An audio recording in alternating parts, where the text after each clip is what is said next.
Welcome back. My name is Ronka, and here on this channel, we like to talk about making moves both geographically and professionally. I feel like when you've been at a company long enough, you have had or should have had the opportunity to start building your personal community. Now, when we think about personal community, of course, mentors, advisors, they all kind of fit in here, but I'm talking more so about like the people that you actually can feel relatively free being yourself with. This doesn't mean they need to know your social security number, your house, how many kids you got, the name of your pets. They don't even know all of that. But it can be people that you feel comfortable knowing how you really feel about certain things, or people that you go to when you don't know who else to go to, or when you feel like this is something people are going to look at me sideways about asking. I feel like when it comes to building your personal community, especially in a professional setting, there are some different rules that will apply than might apply in an outside of work setting. So today we're going to talk through some of those tips on building your personal community at work.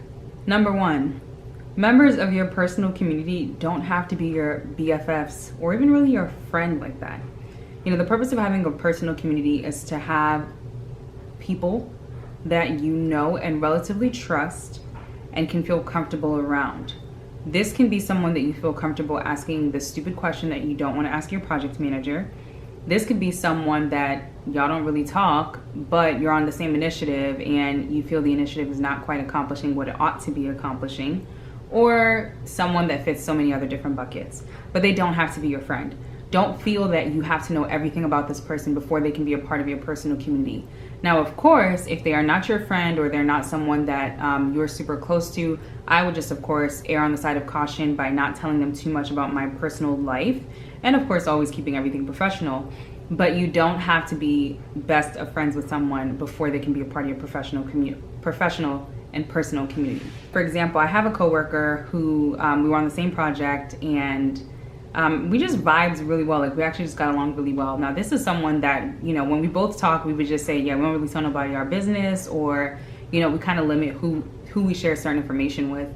And me and this person, we don't have each other's like personal emails. Of course, we have phone numbers. That was because of work, but we don't know where each other lives. We've never seen each other outside of work. We probably never will see each other outside of work. And that works for us because we understand that what's bringing us together is work, and we're fine keeping it at work. Number two, not all personal communities are created equally. I feel like when you can understand this and run with it, you will have peace, honestly. Not every personal community or every group of people that you talk to have to fit the exact same purpose. There are some people that I feel so comfortable going to talk about maybe my career goals that I wouldn't necessarily go to ask my stupid questions, right? Because of the desire for me to have them see me a certain way, I'm not gonna ask them stupid questions. Maybe I might ask one stupid question not even every so often, like once in a really long while. But in general, I feel like it benefits you to have different people or different communities or different groups, or however you want to just define it, that serve the different purposes. I remember when I was learning how to wear makeup, I had a lot of friends that wore makeup, and this is back in college. I had a lot of friends that wore makeup, so I had a lot of different people I could go to. But I had to think, all right, who are the people who I trust have my best interest at heart, will know the right way to guide me to, of course, shade match, do all those things, and people who won't be condescending. Because there's some people that when you try to go to them for help, they condescend. I don't want that, and I don't think you should look for that. So I had to be very mindful about who are the people I'm going to go to, who's going to be my community and getting me into this makeup game. And so make sure that you are being very intentional when you're building your community. If you have to build multiple communities for different purposes, that's totally fine. Just, keep that in mind. The third tip, in order to have a community, you have to be a part of a community. I think sometimes there are people who want to have the benefits of a community without necessarily being in a community or without putting themselves in a community.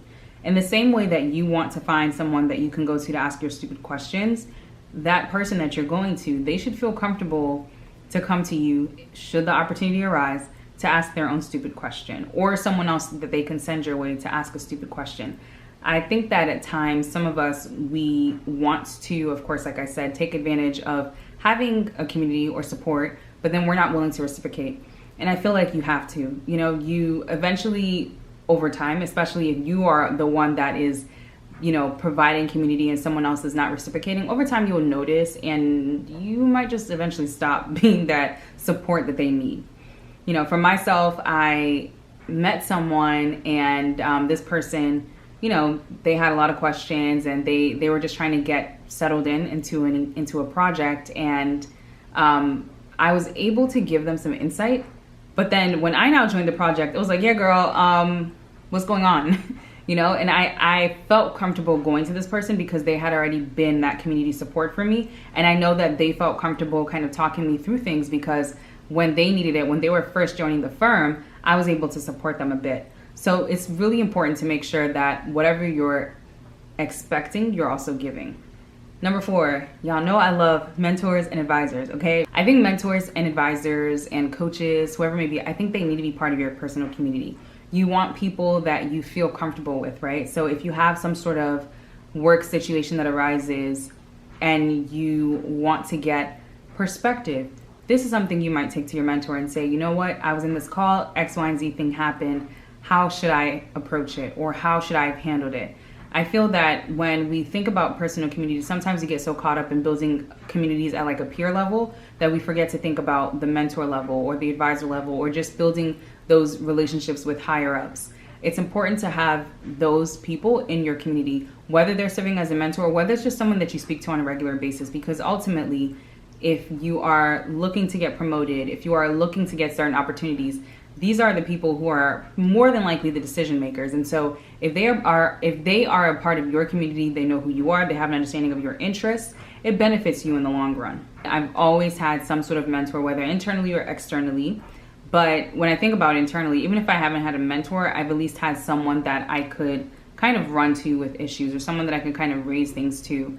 And I think that's important. You know, from my last position, I think that was one of the things that was missing. I kind of had a mentor, but I think the dynamic wasn't what it needed to be. And over time, I just stopped feeling as comfortable putting that person within my community. That was pretty much the beginning of the end because I no longer had someone that I felt fully comfortable with and that I could trust that they were guiding me through appropriately. Finally, keep in mind that Rome was not built in a day.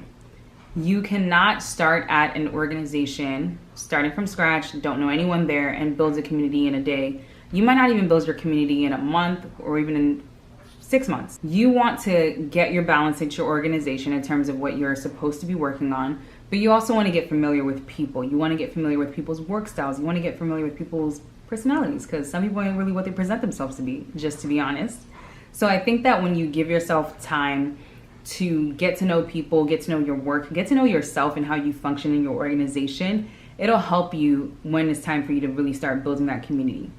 You know, in most of my past positions, people generally think, and I mean, you know, I am an introvert, so I'm relatively quiet, but people generally think that I don't talk until they get to know me and they realize, oh, this girl talks. She just ain't talking to people that don't know her. And I think for me, that's what it is about building community. I don't like to use my voice so much until I know the people that I can trust my voice around, people who will hear what I'm saying, not misconstrue it, people who I don't have to worry will go somewhere and misrepresent me. When you're building your community, it's important to be intentional about it. You don't want to build a community around people that ultimately in the long run are not the best people to have in your community. You know, everyone isn't going to be friends. Everyone isn't going to get along. Now, that doesn't mean you should act a hot mess towards people, but I think when you have it in mind that there are some people who will be great for your community, some others who won't, it can help you just to be a little bit more thoughtful as you build the community. You know, even now for myself, I've had to think through who are the people I want in my community. And there are some people that have made the effort and I appreciate the effort. And you know, now looking back, I'm happy that they're part of or becoming part of my community. But there are some other people that I'm like, you know what? You ain't part of my community, you ain't gonna be part of my community. And there's nothing wrong with that, once again, because just because they're not part of my community doesn't mean I'm not going to work with them. It doesn't mean I'm not going to respect them. You know, so I'll still keep everything as great and peachy keen as it possibly can. But I just know for myself that this is not someone that I can probably go to with an issue, or I can probably speak my mind to. And that works for me. So I know a lot of what I've said is talking about building community, and I just want you all to really think it through, how important it is to have community. You want people that you can talk to, you want people that you can relate with, you want people that make some part of the workday at least positive for you. A lot of what I said really should apply across the board to most people, but let's be real, if you work somewhere where there's like few employees, let's say you work at a company that has 12 people, it might be hard building community, right? Especially depending on what the culture of the organization is. If you also are in a role where you're changing teams every so often, or you're changing people that you work with every so often, yes, it may be hard to build community there as well. But I do think that there are still some things that can be done to build community. So what's your personal preference? Do you believe in having community at work, or do you just keep your community outside of work? Let me know in the comments. Please feel free to like and share this video. And you can subscribe to my channel for more career and travel content. See you next time.